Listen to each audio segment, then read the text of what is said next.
All right, friends, it's time to give you loyal listeners a discount on protein powder. You may or may not know, but I launched my very first protein powder 2 years ago. It's a grass-fed beef isolate with only 3 ingredients: grass-fed beef, either organic cacao or organic vanilla, and organic monk fruit. Now, if you don't want any of the added flavor and sweeteners, you can also just get unflavored.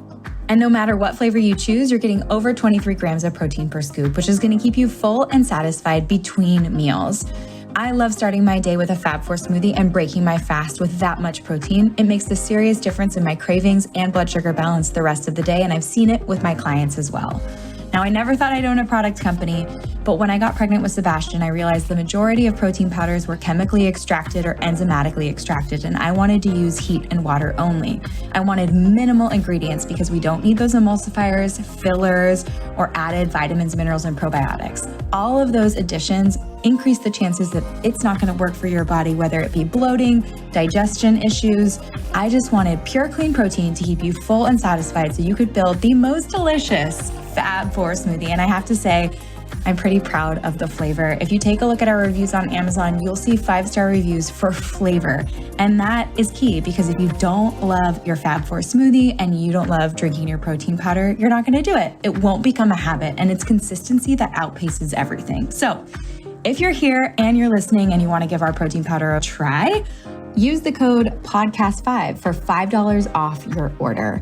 And let me know if you love it. My favorite ways to apply this protein powder is in my Fab4 smoothie, making freezer fudge, making chocolate milk, making hot chocolate, and throwing the unflavored into all my kids' baked goods. So let me know how you use it. Let me know if you love it, and share this podcast deal with your friends.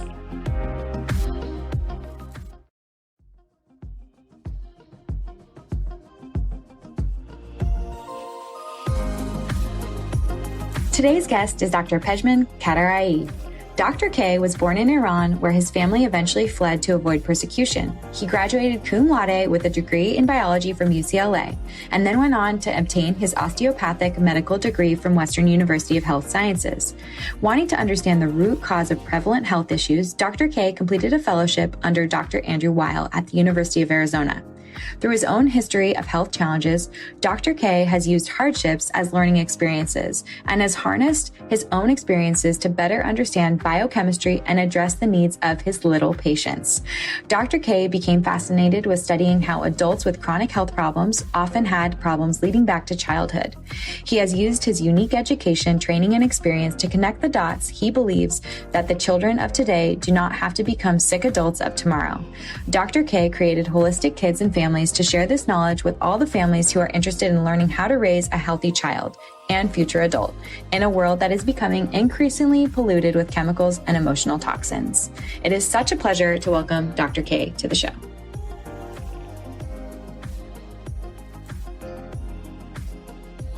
Dr. K, welcome to the show. You are a world-renowned pediatrician. I have clients and families that I work with that love you. I'm so excited that you're on the podcast today. Thank you for donating your time. Oh, thank you for having me. Really a pleasure to be here. I mean, I think you're just doing things so differently. It's functional medicine for kids. I think, they come out of us like just these perfect little beings, and we just need to protect them. So I'm just so excited to dive into kids with you today and to talk a little bit about your approach. But before we get started, I'd love to know why you decided to specialize in pediatrics and, how you came to become the pediatrician you are today. So I joke around. I think pediatrics chose me.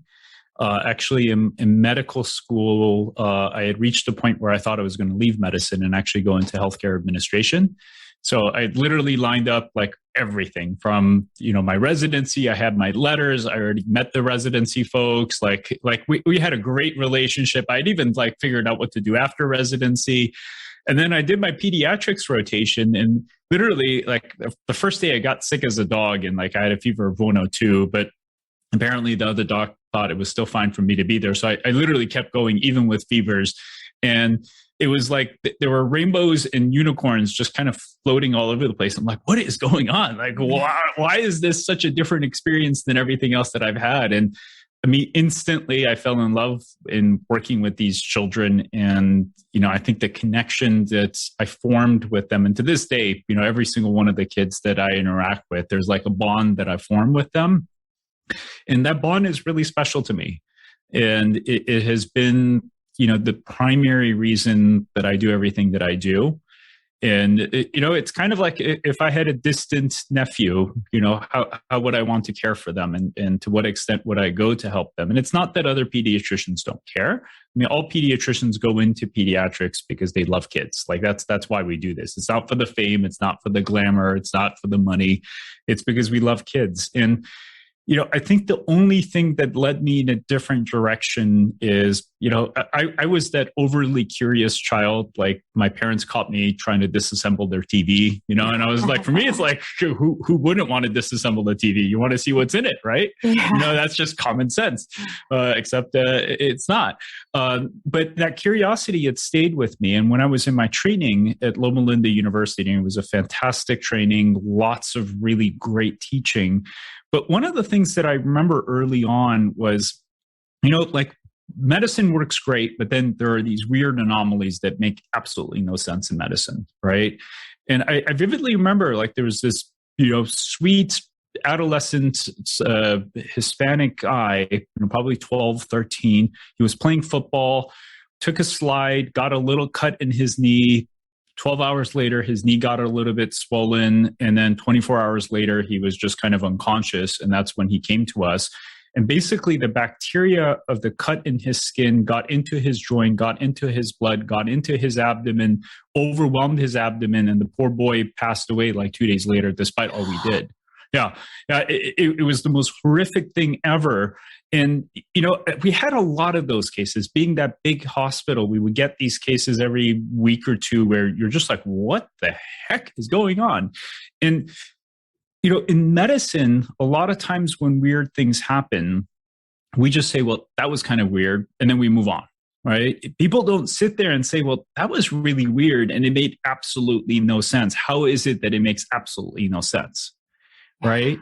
And it was these cases, and there were others where there was like this beautiful 14-year-old guy who had colitis, and his colitis just got completely out of control and medications failed. So basically the team is like, well, we have to do a colectomy. We have to just cut out his colon because that's the most logical next step. And, it was these cases where I'm just like, wait a second. Wait, what do you mean? Like, how do you just cut out someone's colon because the medications have failed? There has to be something else.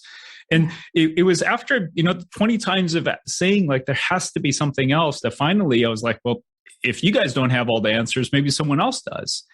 And that's what led me into holistic medicine. And, I did one course and I learned a lot. And then from there, did another course and learned a lot. But what I came to find is no one has all the answers. Like the folks that do functional medicine, like God bless them, they've changed our entire reality and understanding of medicine. But there are things of functional medicine that are missing. So then I went and trained to become an herbalist. And I realized like, wow, they've got a lot to teach, but whoa, they don't have all the pictures. And over time, one of the things that I've realized is, we all sit in our little world, our little bubble, our silo. And from that silo, we think we see the whole picture. Except what we don't realize is what parts of our picture are missing. Like, for instance, in the functional medicine world, for whatever reason, osteopathy and craniosacral therapy and all the physical modalities, for whatever reason, haven't really made their way into functional medicine. If you look at like the matrix, there's room for structure, right? There's a placeholder. But when you talk to a lot of docs that do functional medicine, for whatever reason, they don't think in the kind of functional, structural, osteopathic way. Yeah. And this is one of the things that, as I've worked with kids and over the last decade, I age myself, but I've gone from group to group and it's like, oh God, you see this part of the picture. You see this part of the picture. Wow. You see this big part of the picture. And I've basically just gone and collected pieces of the puzzle to help me better understand why the kids that I serve struggle and what I can do to do a better job helping them. And, like just recently in the last year and a half, I stumbled across, Lyme and mold. And It was because I had a few patients that just were not getting better at all. And it was the same thing. I'm like, God, this is weird. This makes absolutely no sense. And all my other bag of tricks had failed. My functional medicine tricks failed. My gut treatment failed. My herbal protocols failed. The osteopathy failed. I'm like, something is up. And that's when, with the help of this very courageous mom, we actually, she helped me learn like, oh, Jesus, this is what mold looks like. Oh, and this has really been kind of the journey where ultimately to serve the patients as weird anomalies come up, it's like, oh, that's weird. That doesn't make sense. Let me see if I can find a filter or a lens. It's like putting on a pair of glasses and one picture looks really clear, but the other picture looks totally blurred. Yeah. Like, well, why does that picture look really blurred? That's weird. And then you keep trying on glasses until finally you're like, oh, okay, these glasses work. Except these glasses are models of medicine. Right. They're different models of medicine. And that's really where this entire practice that I have has come from. It's just going and learning with the osteopaths and going and learning with the mold and Lyme folks and going and learning with the functional medicine folks and, the herbalists and so forth. And it's all kind of come together as an amalgam that ultimately, helps me do at least hopefully a decent job in serving the kids that I have. Oh my goodness. I wish I could clone you. I mean, we were talking before the show started that I'm looking for you, but geographically close to me at this point. And that's the hard part, right? Is because, we have a family friend right now, a very close friend of ours whose son's dealing with mold toxicity. You mentioned Lyme, a bacterial infection that caused a death, unfortunately, with one of the patients that you worked with. Like, these are things that scare the heck out of moms. Like, we don't know what we should be looking for, and we're trusting that our doctors are looking under the hood and they have all these different lenses that you have. Can we talk about some of the things that you've seen in your practice in the last year, how you test for that, what are maybe some symptoms moms should be looking out for if they're worried about some of these issues? Absolutely. These issues being like Lyme and mold or Lyme, mold, parasites. I know that those are just things I can think of off the top of my head that our regular pediatricians wouldn't be testing our kids for. Yeah. So great question. I think to start, we have to realize how limited the technology we have is. Okay. And one of the things that I see a lot is people do a test and that test comes up equivocal or it's kind of like marginal. And they say, well, it's normal, therefore you don't have an issue, and then you move on. Mm-hmm. Except what we don't realize, and I think that this is one of the fundamental things that is limiting us in our practice of medicine. We don't realize what the limitations of a test are. You could do the fanciest stool test. Like there's this one company I love. I have no affiliation with them. They're called Diagnostic Solutions. And they run a really cool DNA probe on stool. So their sensitivity is really high. And they do a really good job. Like if there's weird parasites, they pick it up. But like, for instance, because the stool that they check comes out of our rear end, if you have fungus, let's say in your small bowels, guess what? That fungus doesn't show up in the poop that's coming out of you. And, early on, I would check the stool test and be like, oh, well, there's no fungus. Therefore, there's no fungus in the bowels until, I came to realize like, oh, Jesus, no, I'm wrong. Yeah, this is limited technology. All of the technology we have is limited. There's no perfect test at all. Even if you're paying $2,000 through the nose for a test, that doesn't mean it is bulletproof. And this is one of the things that I think in medicine we fail to realize that, if a test shows a negative, well, is that negative real? Or is it that the test is negative because somehow it was flawed? Maybe like another example are mold toxins. We can do mold toxin tests via the urine, but it turns out, especially for kids who are affected by mold typically have really cruddy detox pathways. Like their detox pathways just get shut down and they cannot secrete for the life of them. And you test these kids and you check their pee, for instance, if you get fancy enough to do one of these very expensive tests, and they're like $400, not cheap. But you do a test and you're like, aha, there's no mold in the urine, therefore there's no mold. And, I was lucky enough to train by still working with him right now, Dr. Neil Nathan, who's just this uber genius of a wonderful man whose mission is to get the message of mold out there. And, I'd show him some of these tests and I'm like, well, this looks normal. He's like, it's not normal. I'm like, what do you mean it's normal? He's like, it's not normal. I'm like, what?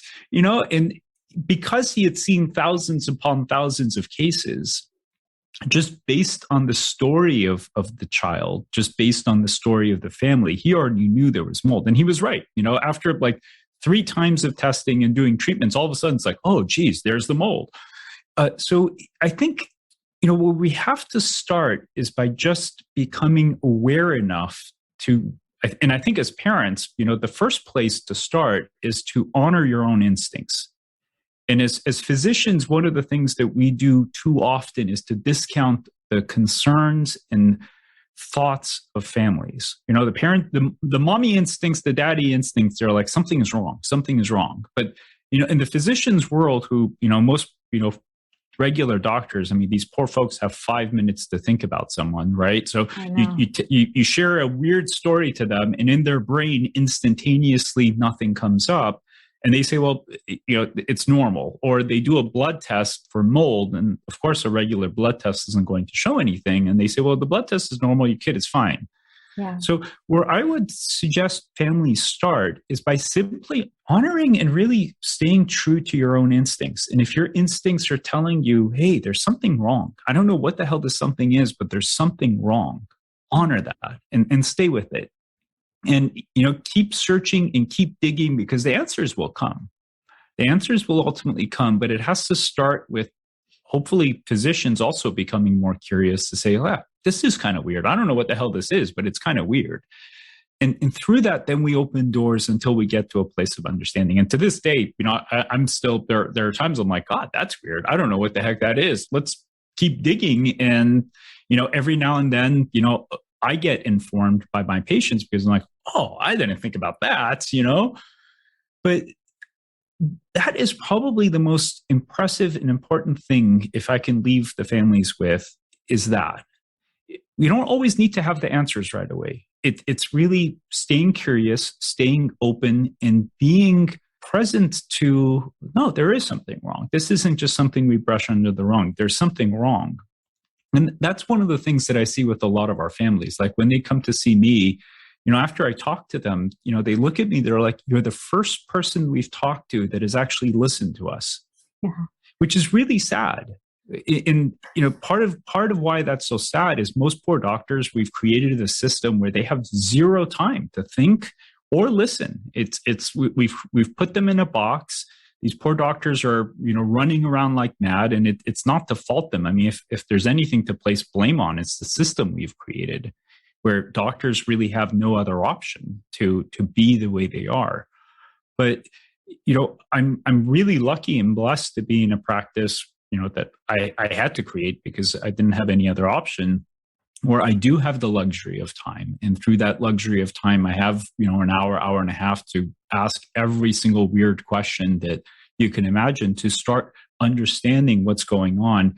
And through that understanding, that's when we then can start poking and probing and learning, what things may be causing what. We've communicated before on the problems that we see in our healthcare system. And I have a friend who just was over last weekend, and he is a radiologist, but like an interventional radiologist where he's doing cool surgeries and all kinds of stuff like that. But we were just talking about how much time doctors have to spend with their patients, and that they get to bill for the patient themselves, but not for the follow-up call of like, hey, how are you doing? Do you have any extra symptoms? Do I need to take a minute and explain to you what's going to happen or how you're going to feel? It's really backwards. And I know we both agree with that. And I'm hoping that doctors like you go out and start practices where when the patients are paying for their time, but then they get the time that they want. Because I think as moms, we just have these, we have these bits of intuition that are like, something doesn't feel right. And I need to figure this out and I need to go deeper. But like you said, the doctors don't have the time to ask us all those weird questions and to understand what these symptoms are, or how the child maybe was birthed into the world, or what they're eating or how they're sleeping and all. I'm sure that you ask weirder questions than that, like more extensive questions. But let's circle back to the mold toxicity, because I know you mentioned a difference between urine and blood. and I'd love for, if, no affiliation, but if there's a urine mold test that you trust, and what are some symptoms that patients, your children, might be presenting with if they have mold toxicity? So great questions. Let's start with the symptoms first, because I think that's really most important. So mold is a very weird compound. And, in my eyes, mold is probably the number one toxin that can lurk in our environment. People get excited about mercury, people get excited about lead, people get excited about glyphosates, and none of those things are helpful by any means. They're all problematic, and large amounts of lead and mercury, awful. Somewhere around 1 in 5 to 1 in 20 homes have mold. And that's based on scientific literature that's published, and it's just a matter of which reference you use. But at least 1 in 20 homes for sure have mold. And when mold is present and you have a human being that genetically is incapable of handling that toxin burden, because their liver, their glutathione levels, their mitochondria, all kinds of organ systems just are not capable of handling that, this one individual within the family falls apart. And usually it's one person. Most often it's a child, but I've had families reach out to me and they're like, "Oh my God, my mom, like the grandparent, was the one that was actually falling apart. And this poor 55-year-old grandparent was demented. Literally, like they just over a few months or a few years, they suddenly became fully demented. And they're like, "Oh, well, that's just early Alzheimer's." It's like, what are you talking about? They were totally fine. So there's usually one person that deteriorates, and they deteriorate in a very weird fashion that is striking. Now, mold, one of the things that it does first and foremost is it triggers the immune system. And that triggering of the immune system can show up as chronic allergies. So chronic sinusitis, chronic bronchitis. We've had moms where, they were coughing their brains out for months at a time, in and out of the hospital, IV antibiotics, IV this, IV that, steroids, nothing worked. And it was mold. Severe and chronic eczema can definitely show up as that. Because the brain is so sensitive to the toxins, a lot of times one of my screening questions is actually, "Hey, is anyone in the home having weird memory issues?" And we had one dear family where the dad was actually a physician, sharp as a whip, but all of a sudden the mom's like, "Yeah, he used to have this amazing memory, and over the last 2 years, like he's become so forgetful that like we're not sure what's going on with him." So memory changes, cognitive changes. Some parents describe just a severe brain fog where they can't think. And if all of these things are happening and it's like, well, one kid is falling apart and another parent has weird allergy issues or weird asthma or weird memory changes, like, lightning doesn't strike twice very often. And even though they look like totally separate things, it could actually be very similar.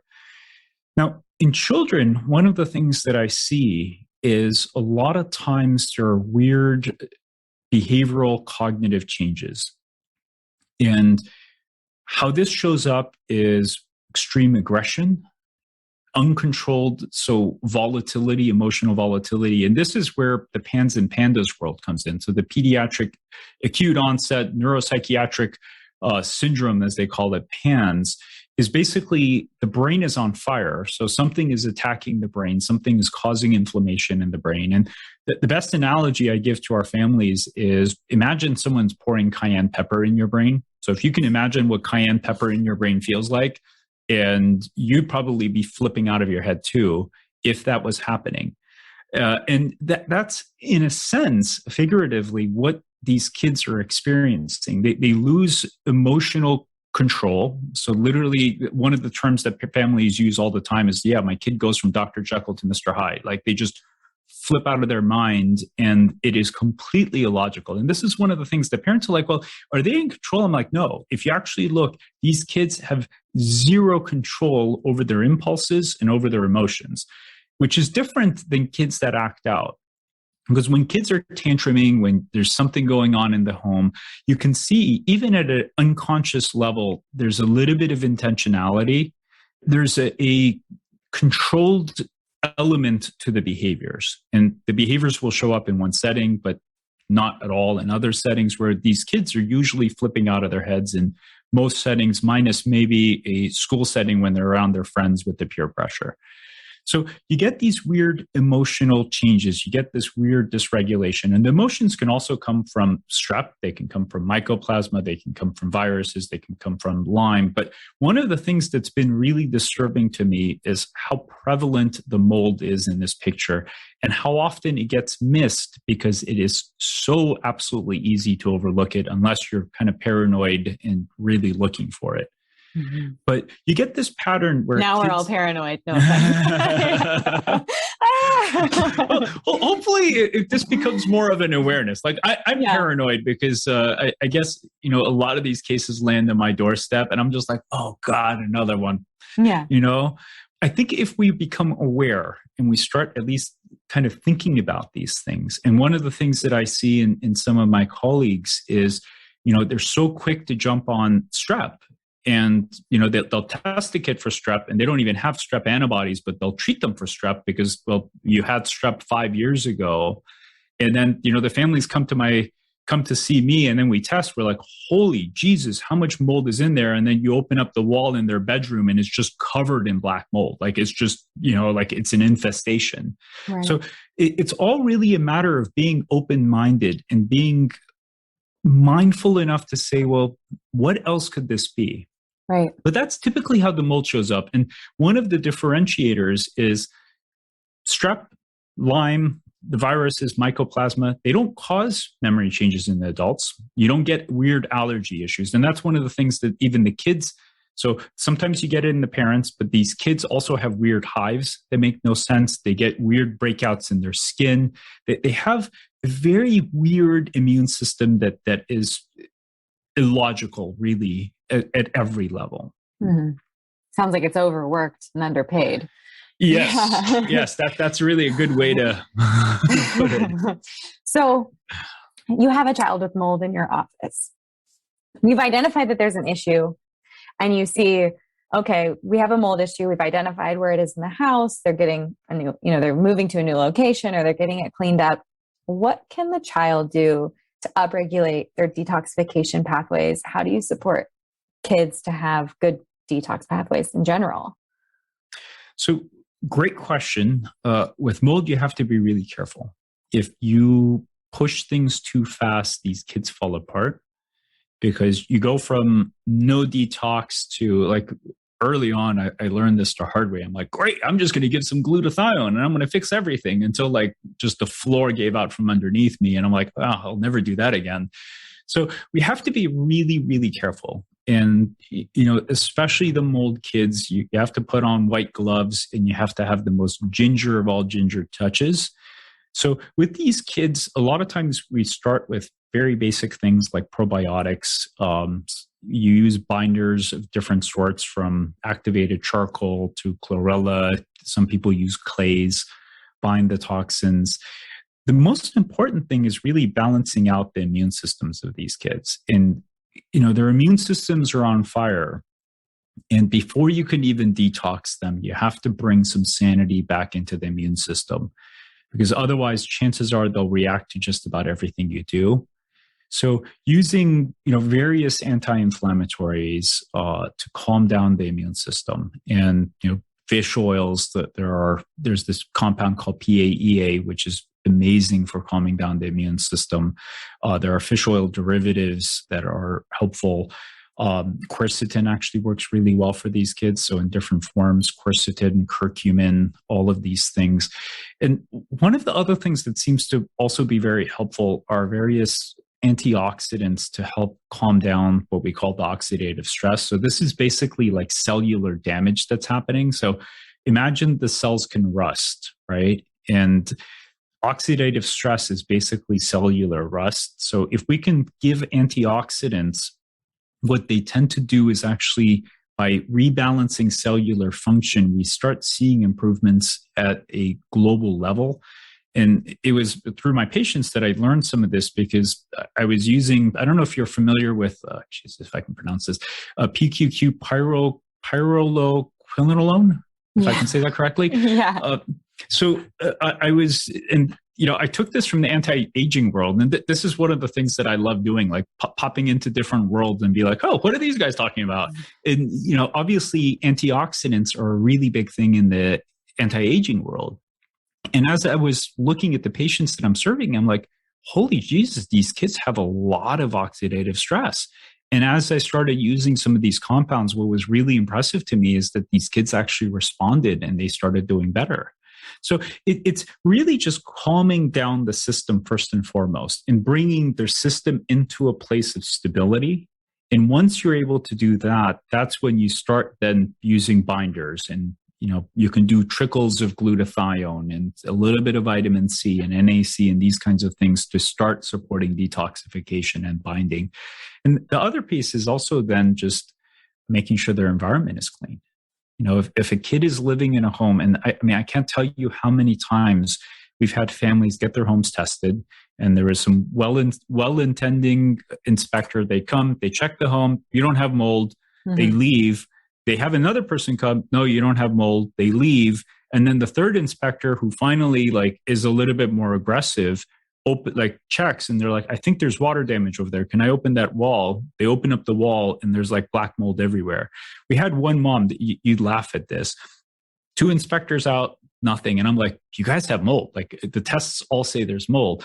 The mom opened up the outlet covers and sniffed through the outlet covers each wall and literally went from wall to wall and was sniffing the walls until she's like, this wall is musty. There's something going on. And then she forced the contractor to come and open up the wall. And sure enough, just ugliness. So where I'm going with this is, if a family, if I painted that picture and there's a family out there that's like, oh my God, that's us.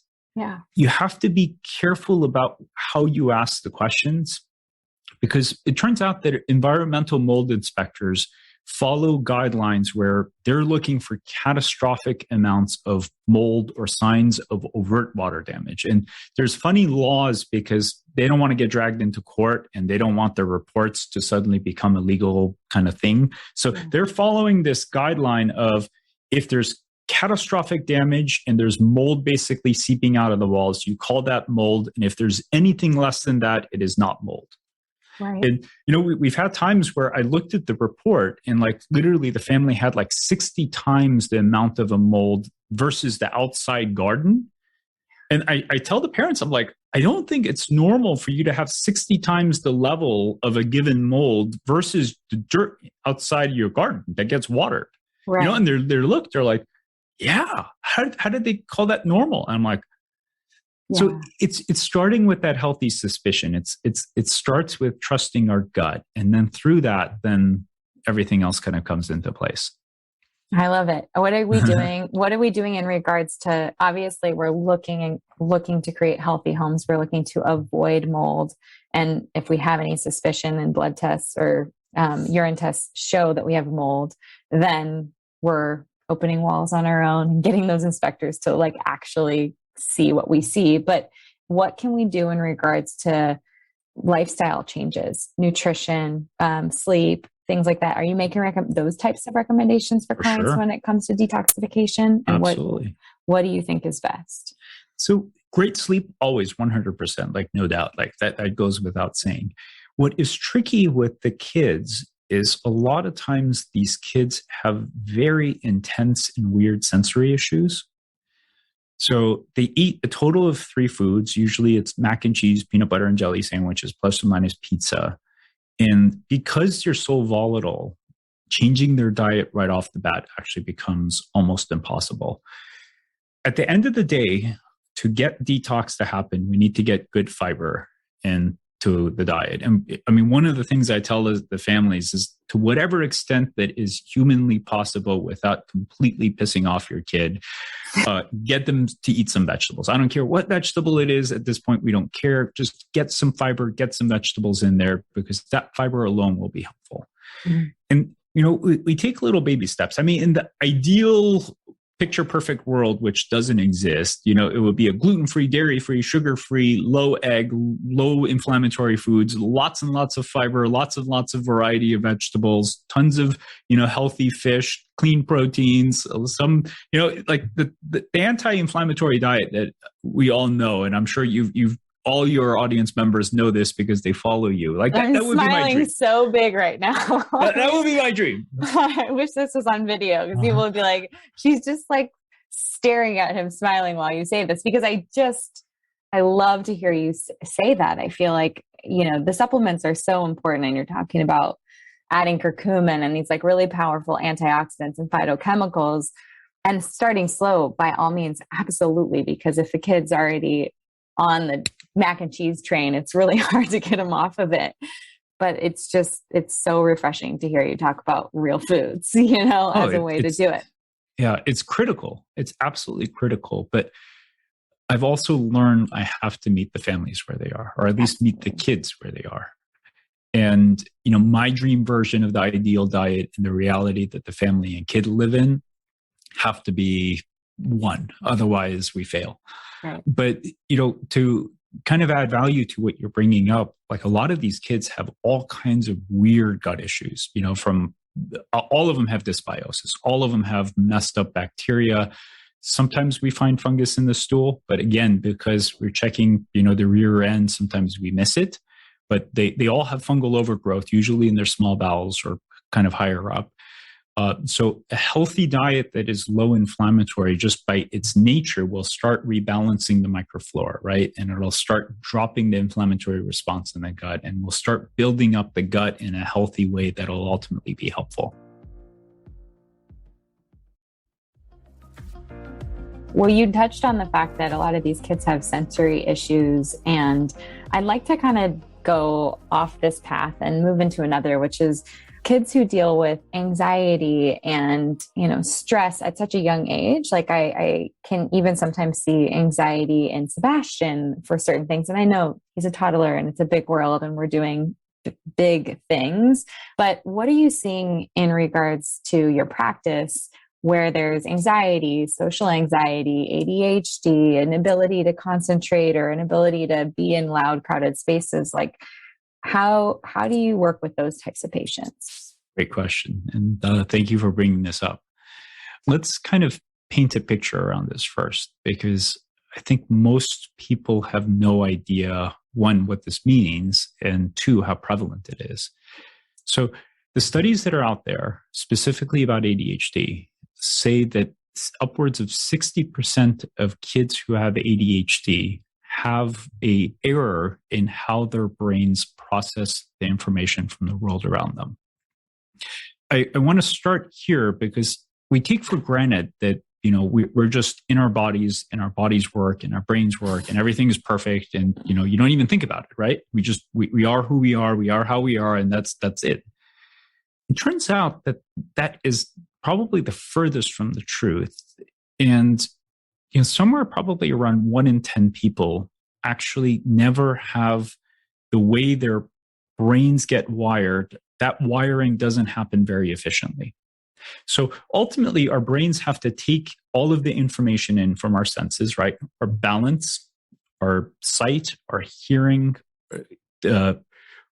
movement, the tactile, which is basically the senses from our skin and touch. All of this information is constantly being fed up into our brain.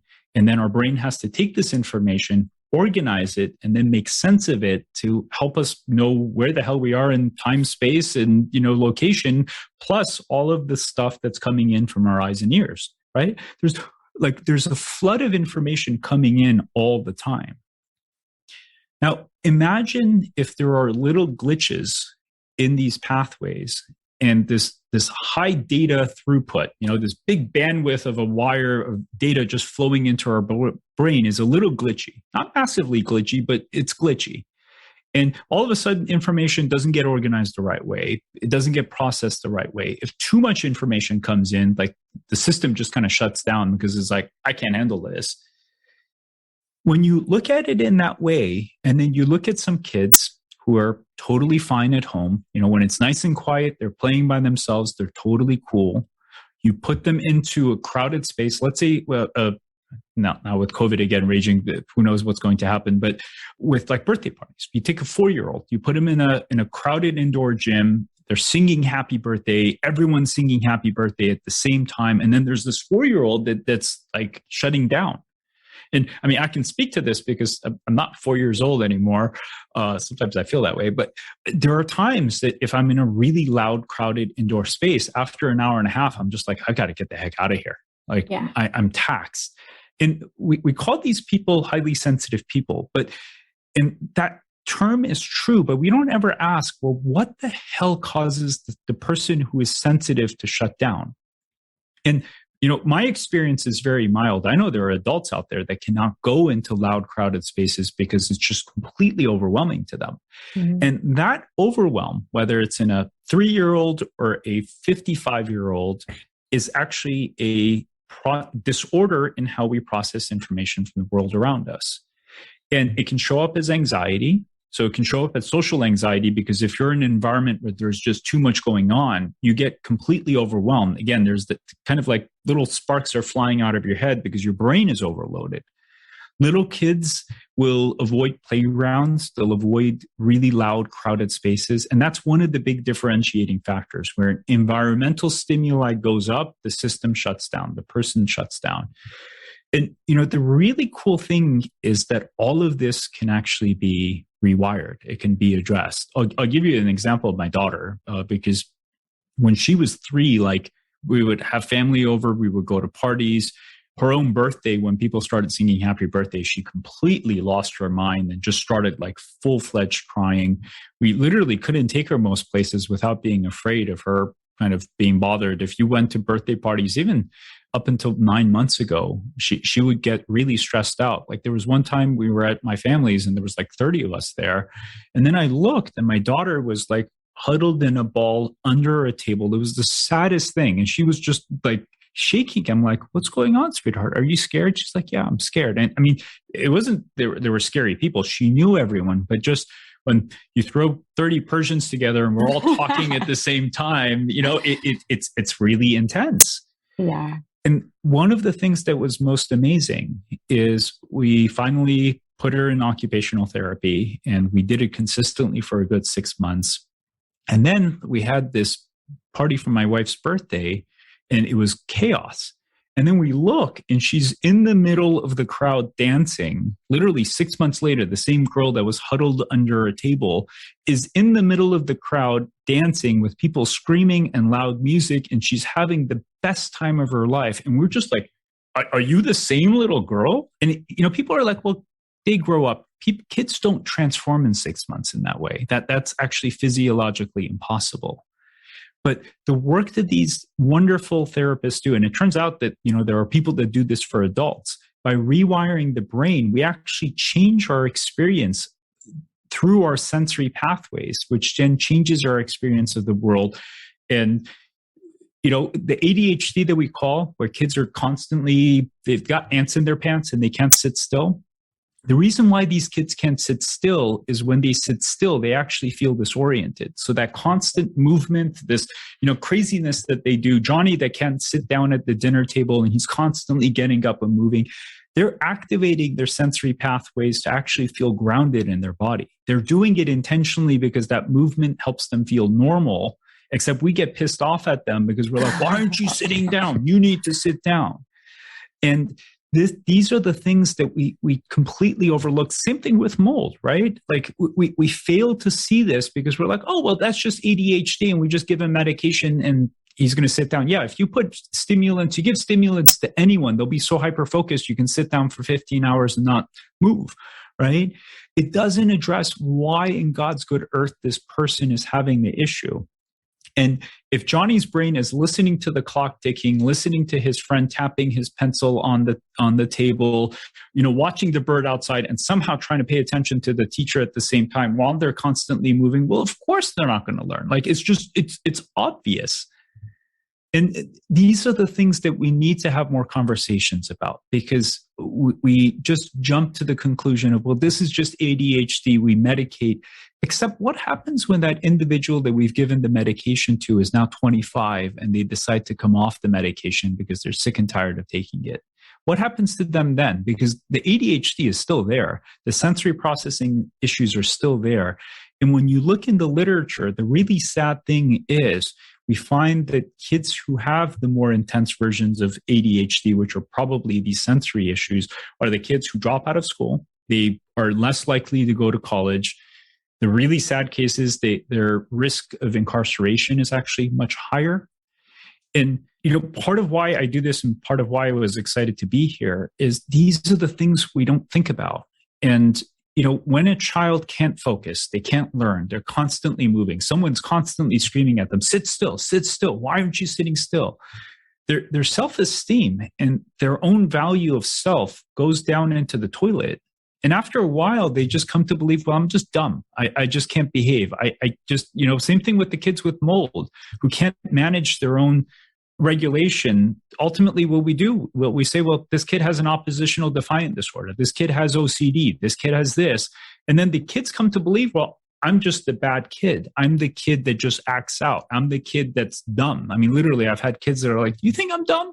They look at me, they're like, do you think I'm dumb? I'm like, no, I think your body is not helping you learn. And that's the truth.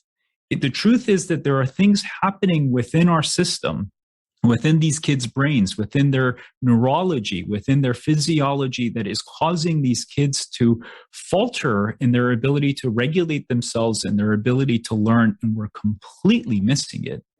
And that's the part that's really heartbreaking. God, it's so heartbreaking. As a mom, I know that there are moms listening to this right now and dads who just have full body chills like I do, that they're not making the connections between what is going to happen when their kid's 25 and wants to come off of, their Adderall, or, how are they going to feel about themselves at the end of that? You're asking these hard questions and you're uncovering these real serious problems like mold and Lyme and parasites, and you're looking under the hood in a completely different way to allow these kids to live at their genetic potential. Like, I cannot thank you enough for the work that you're doing in your practice, and for being here even just to talk about it, because now knowing even what I should be looking for when it comes to mold, and that, how can we look under the hood? How can we protect our kids? And you're beating the drum to help us do that. And I just, like I said, I want to clone you and plop you all over the United States to help people, because I've had that experience. Sebastian doesn't like people to sing happy birthday right now. He asked me when we're going to a play date or to someone's house, like my mom's house, Jama's house, is it someone's birthday? Because he wants to know if people are going to sing happy birthday. Mm-hmm. And part of me is like, is this COVID, or is it because he's not been in that type of an environment, or what is going on? I mean, I'm always very curious and always very paranoid, because I've seen, like you, patients with a number of different ailments. And I know you got to test your gut as a mom, and but we have to have the information to know how to ask the right questions. And that's what you're giving us today, which I'm so grateful for. Yeah. We've talked about mold, and that is like a behemoth of something to work through. I would like to talk a little bit more about Lyme or parasites, and when that might be something that we should be concerned about, and what those symptoms kind of look like. So Lyme is also really, really, really tricky. I mean, it's so tricky that I've realized that I'm not good enough to be a person. I know how to do the testing. Mm-hmm. And what I can also tell you is I've had cases where, the doctor does a very simple blood test and they say, well, this doesn't look like it's Lyme, therefore it's not Lyme. And blood tests are, all of the tests, like we talked about earlier, are infallible or fallible, and you could miss it. So, we've had families where they're like, yeah, my kid was fine. And then we were in the woods in the middle of Nebraska, for a summer, staying in a cabin. And then after that summer, something weird happened and my kid started falling apart. Gosh, that really sounds like Lyme, right? Yeah.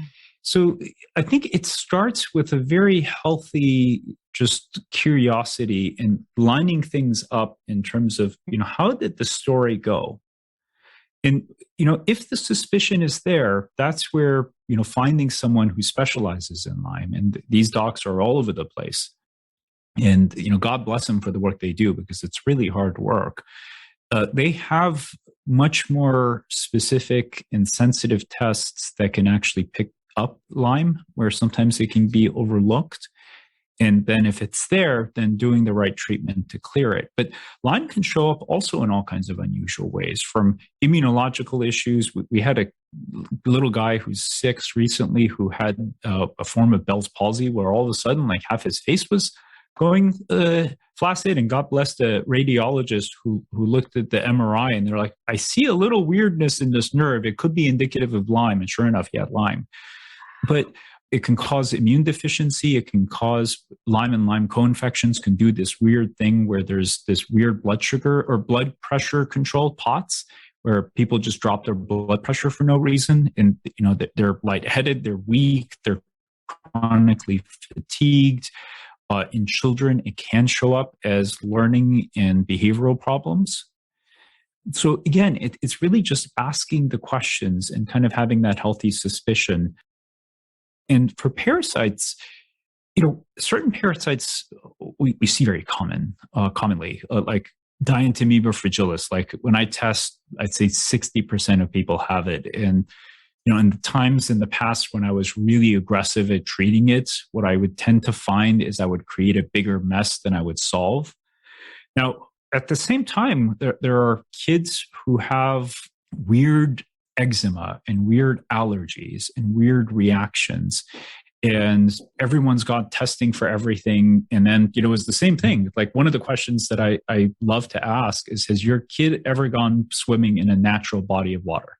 And the parents are like, yeah, we were swimming in that lake, and like 4 months later is when all of the weird issues showed up. And like, we had this one dear family where this poor girl was having the worst of all worst rashes, and they'd gone all over searching. We check her poop with one of these companies, and she had hookworms, and who in God's good earth would have thought that hookworms would have been an issue? But when you go swimming in a natural body of water, guess what's in that body of water? Parasites. And if you drink even one big gulp of that, lake water or river water or whatever, you may have, brought along a friend. Right. So the parasites can show up in all kinds of different ways. One of the things we see, this is not truly a parasite, but there are forms of Clostridium that some kids have that can also cause very weird aggressive behavior. So I've had some boys where they're very highly aggressive, just punching walls in the holes in the wall. And it turns out that Clostridium, because of certain compounds that it secretes, can actually change part of the brain chemistry and disrupt dopamine, epinephrine levels, which can do very strange things. Wow. So, yeah. The go-to is to just start by building a story. And, to really ask all of the questions to get an adequate picture of what is this person's life been like? Did they have issues early on? Did they not? Like, we haven't even gotten into like tongue ties and weird structural issues and so forth. But like, there are kids that are absolutely fine, and they breastfed well, and they ate well, and they were perfect. And then, at 4 years of age, they fall apart. And then there are other kids that have, what looks like ADHD and OCD and so forth, except, their issues were there from, a year of age onwards, and hormonal issues can actually do that. There are kids with, we pay attention to adrenal imbalances in adults. Somehow we think that kids can't have adrenal imbalances. I don't know why that's the case, right?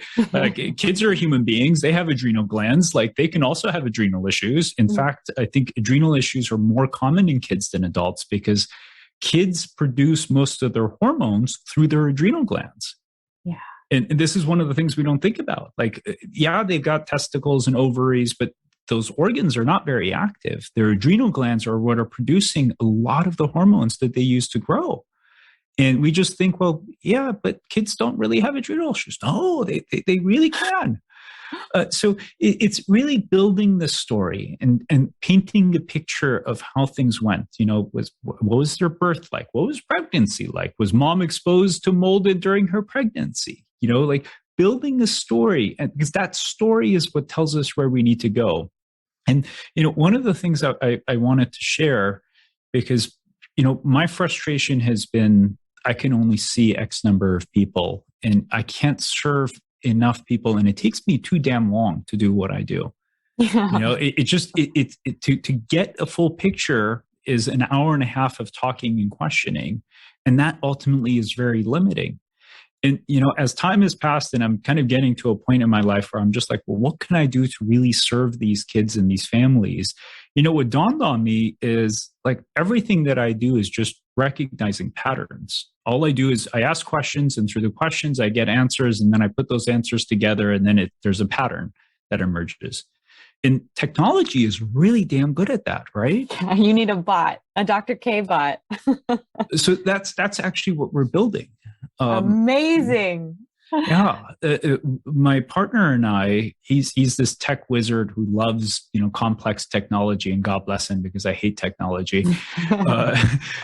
We've teamed up together to create a system where the system asks all kinds of really weird questions that probably make no sense to families. But by asking all of these weird questions, from what was pregnancy like? And, were you exposed to this? Were you exposed to that? And then it just keeps building the timeline. Ultimately, what it does is it creates this picture. It creates this picture of the child. And, what most doctors lack is time, right? They lack some training to know how to ask weird questions. They're too overwhelmed and too busy to be able to sit there and ponder a case to death because it's not realistic, right? But if a system can do all of that heavy lifting and do all the digging and put together the picture and then paint the picture for the family and their doctor and say, look, this is the picture. This is how things came about. What we can do through that is really transform the way we're able to care for all of these families. And, as I've sat back and looked at like, okay, when I'm, 80, what do I want to leave behind? What I would love to leave behind is ultimately something that will enable families anywhere, everywhere to be able to get access to this, because that's how we make a difference, right? That's how we can really transform the lives of millions of people in this country and around the world. So that's one of the things we're up to. And, you kept bringing up, we wish we can clone you. And there are many wonderful doctors out there that are also doing this work. So it's certainly not just me.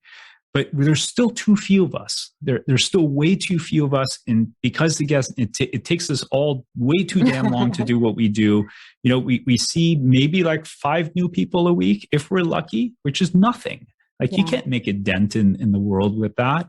But if the system can start changing all of that, do all the questioning, take all of the information, and then just hand it on a silver platter to the patient and the doctor and say, here you go. And also, the cool thing with artificial intelligence is better than humans at pattern recognition, right?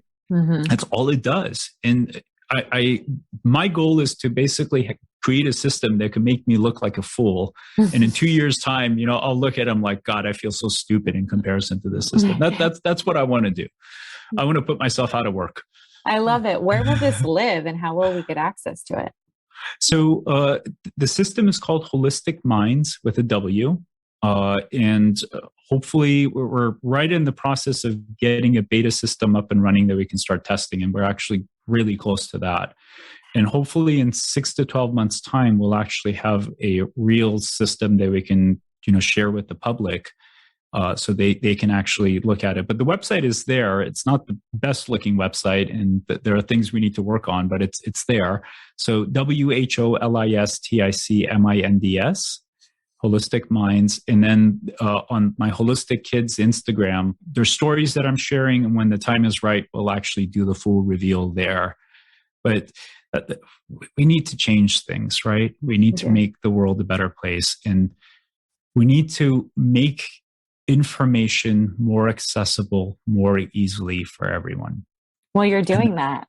You're doing just that. Like that, I mean, didn't mean to even cut you off, but I'm so excited about that because I think even as a mom, when Sebastian first had eczema, he went to the NICU for a couple of weeks, had a really tough start, came home, everything was great. A couple weeks later, full body covered in hives, eczema. And it was, on me to figure that out. And as you know, eczema is one of those things that the issue isn't eczema. We're not just going to like slather him in steroid cream for the rest of his life. It's like, what's causing this? What's going on in the gut?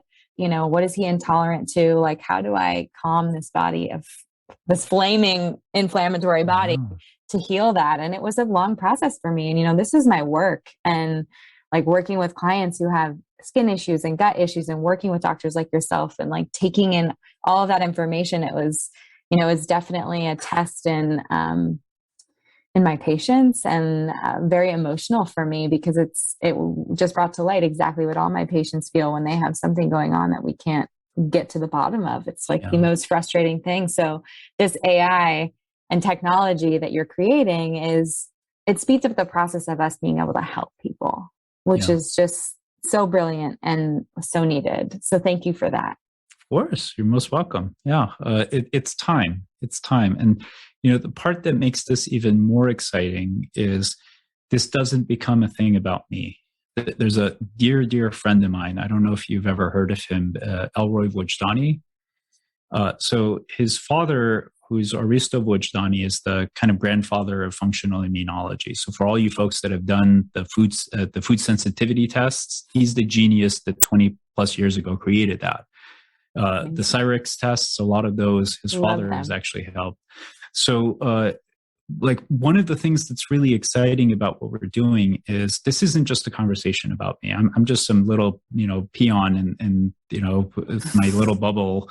But what's really cool is once we build this foundation, we can invite other really smart people to come and collaborate. Like taking your incredible work and integrating that into the system and building the partnership. And that this is really what I see. Like we build the foundation, and I use my little bubble to start testing it. But like I've been in touch with Dr. Vojdani, and he's interested in actually bringing in his functional immunology. So for those poor folks who have rheumatoid arthritis and other really weird things happening to them, like he's the king of that hill. And he can build then the immune component of this. And, wonderful people like you can help bring other elements. So this thing becomes this growing network of minds that are all plugged into the system, and the system can adapt and grow and see things through all of these different lenses that right now we're not able to do. And that's the thing that's missing. People are looking at it through one lens, two lenses, if we're lucky, three lenses. But if we get to a place where there's a system that could look at something through 30 lenses, 40 lenses, even looks like I'm too dumb to think of things through, traditional Chinese medicine, Ayurveda. Like my brain is just not capable of that. But imagine what happens when we get to a place where even the system can start thinking of it in that way and say, you know what, you need Chinese acupuncture. And you're like, what the hell do I need? Okay, fine. I don't know why the hell this is recommending it, but sure. And you go to a Chinese acupuncturist and you're like, oh, Jesus, you've got the worst liver I've ever seen. They do one needle poke and all of a sudden your rash of years goes away, right? Right. That's what's capable of being done. And this isn't to bash medicine, because there's a place for medicine and there's a place for medications. And, like Ritalin and these meds do a role. They serve a purpose and they're helping millions of people. Mm-hmm. It's how do we take information access to another level? Because Google is not where you go for healthcare information. And everyone that's gone Googling for healthcare information has kind of seen what rabbit holes, they get led down. Google was never meant to be a healthcare information platform, right? It was never this. It's a marketing engine. Yeah. That's what Google is. So you can't use a marketing engine to get healthcare information. Mm-hmm. But if you have a system that was built from the ground up specifically for this purpose, that's when things get really cool. I love it. Bringing together Western and Eastern medicine and looking through all the lenses to provide that technicolor view. Yeah. Thanks. Yeah. Well, thank you so much for being here and for spending your time with us today. I know the moms are going to be, and dads are going to be really excited about all this information and for what you have to come. Where can they follow along and find you online? So the easiest place right now is through Instagram with Wholistic Kids. So WHOLISTIC Kids. So we have a fairly active profile over there. I've been semi-missing because I've been working on the system, but I'm actually planning to go back and be more active there. But that's where most of my information for the communities is available. I love it. Well, thank you for being here. My I'll make pleasure. sure that everyone's following along, and all of the links are in the show notes. Well, thank you for having me. Really appreciate this.